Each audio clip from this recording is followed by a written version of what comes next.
is just going to be fast. And true enough, it's about fasting. So when we say fasting, ang kadalasan na pagkakaintindi natin dyan is yung hindi tayo kumakain, umiiwas tayo dun sa mga karne. Well, come to think of it, masyado tayong literal pagdating dun sa fasting na yun, And ang another issue dyan is ginagawa lang natin once in a while. Pero yung totoong pagfa-fast, dapat yan talagang nasa loob mo. Pero hindi kasi dapat paghihirap. It's something na isipin mo as a role. Kumbaga, para nasa trabaho.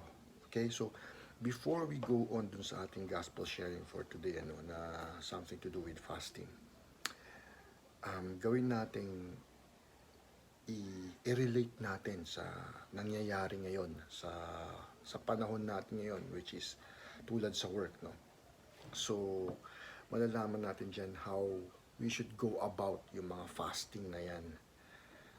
Anyway, our gospel sharing for today is Matthew 9 verse 14 to 15.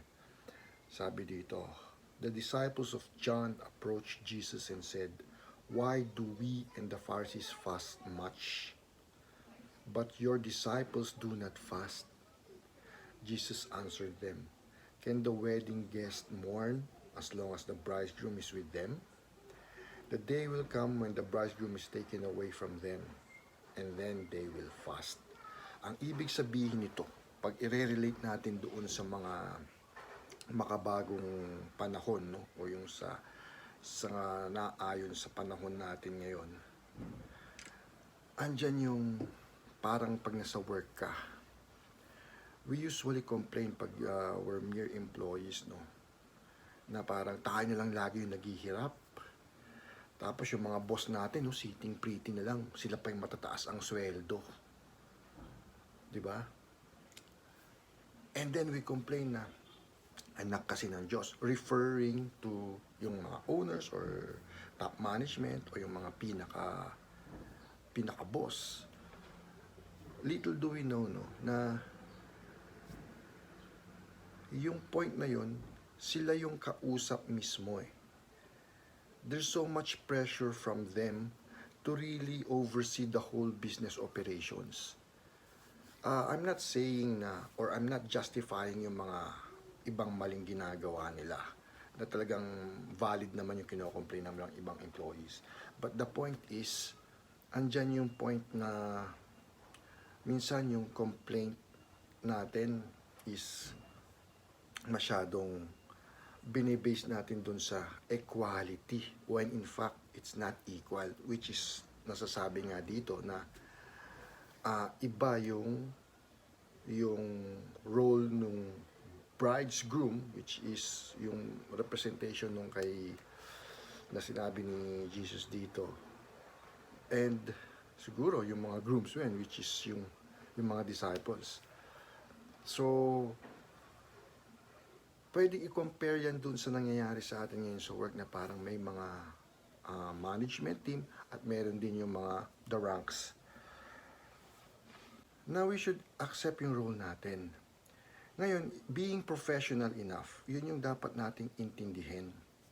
Huwag nating i-complain na mas mabigat yung trabaho natin, because that's the role we are actually playing pagdating dun sa kumpanya.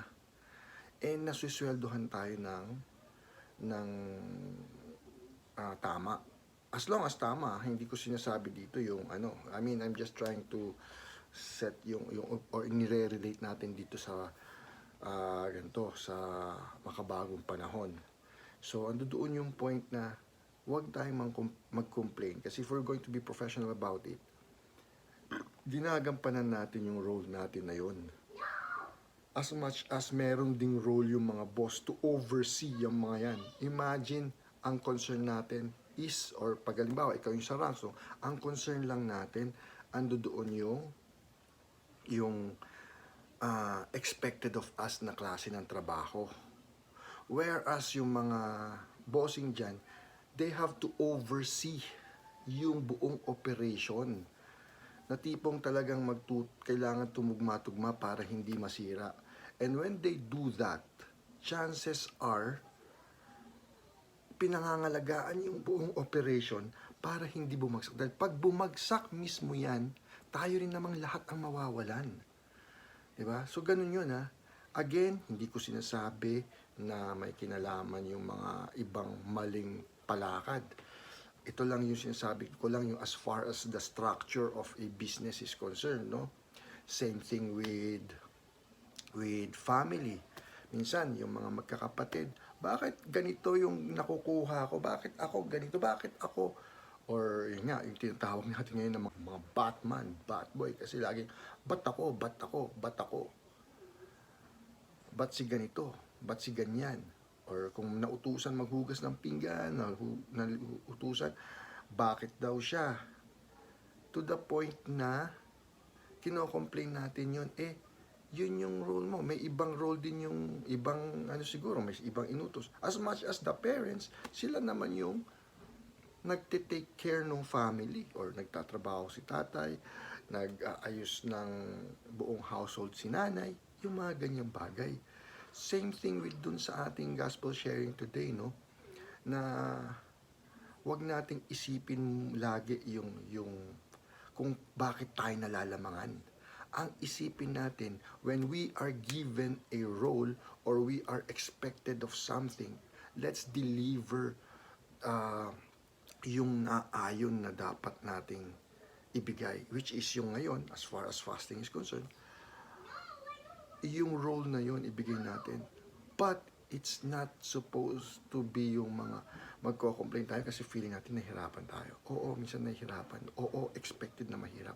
Pero let's be more accepting, let's be positive about it, no? Ito yung ginagawa natin sa work, ito yung role ko, ito yung trabaho ko, na hindi rin yung tipong gagawin mo lang dahil expected sa'yo yan. Hindi gawin mo para sa sarili mo, gawin mo para sa pamilya, o gawin mo kung bakit in the first place nagtatrabaho ka.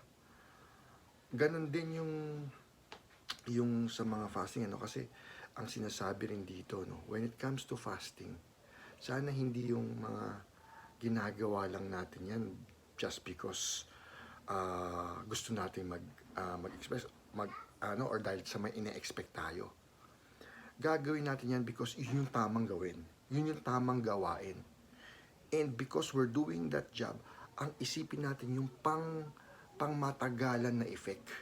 Hindi yung pangmadali ang epekto, which is, gawin ko to kasi may sweldo lang ako. Or gawin ko to kasi inutos lang sa akin. Hindi.